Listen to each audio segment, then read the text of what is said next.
Hey everybody, welcome back. It's Laura at Hyperstamper, and I have another Christmas journal. I have enough after this one to make two more, and then I think that's it for this year. I was lucky enough to get more Christmas ephemera in my road trip a few weeks ago. So this is a 1950s Betty Crocker picture cookbook, and I thought that would be a fun one to use, which makes this really a big journal, very big. And I decorated the front using some vintage jewelry with green, red, and pearl beads there. And I love the spangle. And you can remove that. There's a little vintage pin up here holding that in. Kind of looks like a poinsettia. This is an 1800s drawer pull, brass, very heavy. And this is the last Kris Kringle print from that little tiny booklet I had that I made a few other journals out of from 1899. And that's when he was called Kris Kringle and not Santa Claus. And it's pretty special. And I just put a little bit of cardstock behind it because it is so old and it was brittle, and that will keep it in place. And I even left the original threads that were sewn to keep the booklet together. Put a little bit of ribbon trim here. Sorry, it's so big it's hard to turn the pages. So here we go. I've got a 1970s vintage Lung Association Christmas stamp up there and some other antique ephemera. This is a page from a 1940s botanicals book, and it's all the pine cones and pine trees. Isn't that wonderful? And then I've got a vintage Canada stamp here for Christmas. Antique page just covering up some plain text, and this is from the 1940s. A lovely, really unique kind of illustration from a children's book. Santa filling the stockings there, and then little Bob finding his toys in the morning. It's really, the colors are very vivid and beautiful. Here is a vintage music sheet with Around the Christmas Tree, which I put with this here. I thought was fun. Even though this is not a Christmas design, these are great Christmas colors. So it's a canasta score pad from the 50s, and I just put a piece of library book that had been discarded from my local library. It says withdrawn there. I thought that was kind of cool. A little bit of local there. And then I put a little hidden journaling spot there and some of this great red and blue vintage pattern tissue, which is hard to find. I haven't found it since that one package I have. Another hidden spot there. And this is mounted onto this lovely vintage bird page, which is from a huge bird book you can see, but they're sitting on the pine cones and the pine needles. So I thought that would be beautiful in this journal. And this is from the 1890s, 1892 exactly, Demarest magazine. And I put this in because it's a woman fashioning beautiful winter coats. So I thought that was fun. A little bit of antique, very antique ephemera. This is really cool here. This is from a bank in Germany.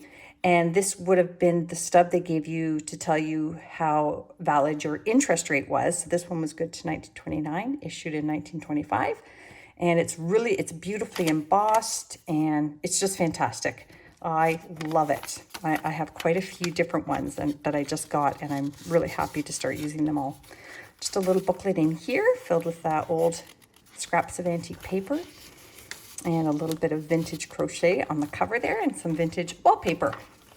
This is also from the 1915 Girls' Own annual book, and it's a lovely winter scene here, Merrily to Be Prepared. Isn't that beautiful?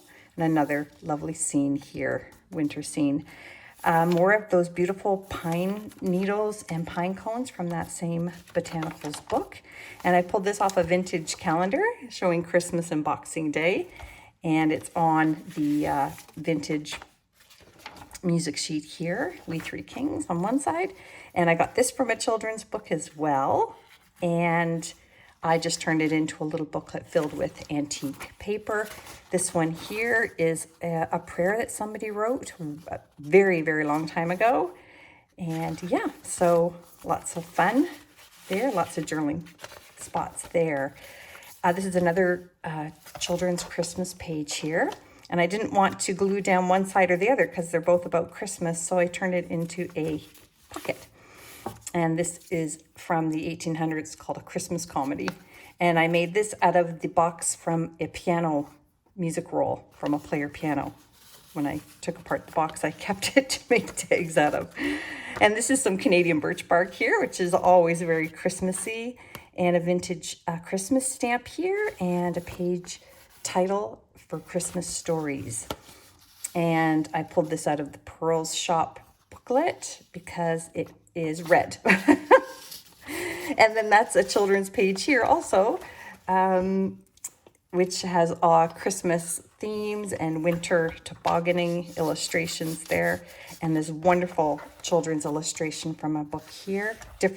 These are all different books, but my favorite thing in this whole book is this beautiful print in this children's book. It looks like it should be in an adult book. It is absolutely stunning of a winter scene there. I think it should go in a frame. So if somebody wants, they can pull that out and frame it. Another storybook page here. This came out of a teacher's manual teaching about winter. You'll see a few others in the journals coming up, different stages of the snowstorm. So it's pretty cute. And I just slipped that in there, made the pocket out of another children's illustration. And a beautiful vintage table doily.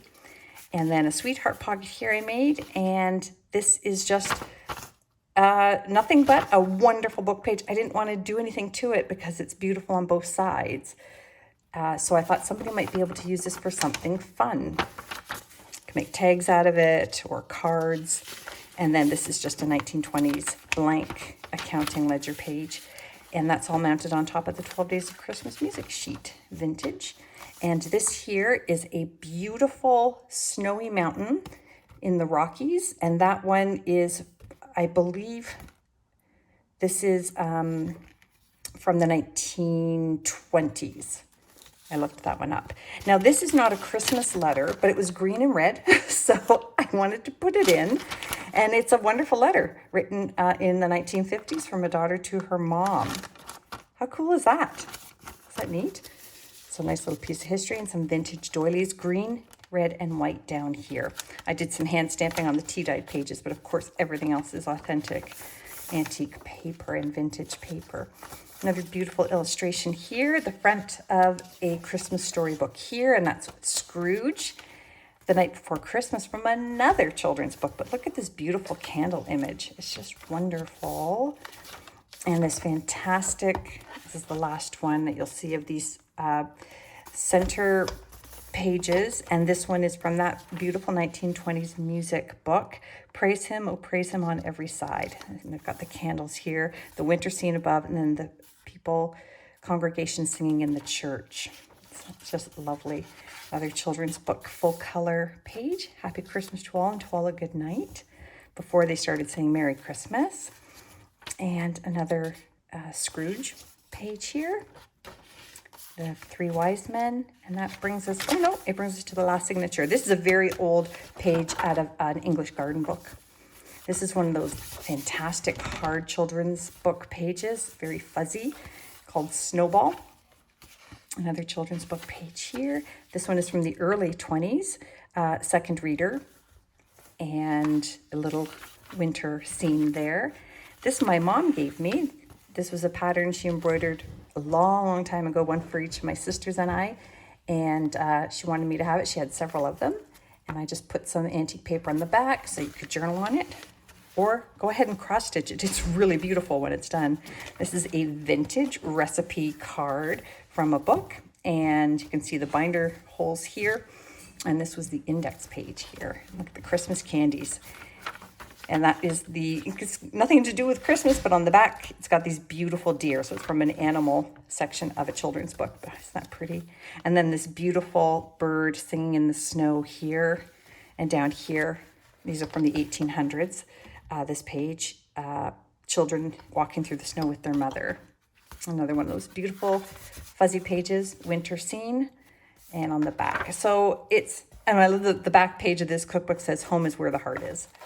I love it. I hope you do too. It's going up on Etsy. Again, this is a very big one, and it's hyperstamper.etsy.com. And don't forget to subscribe. Thanks so much.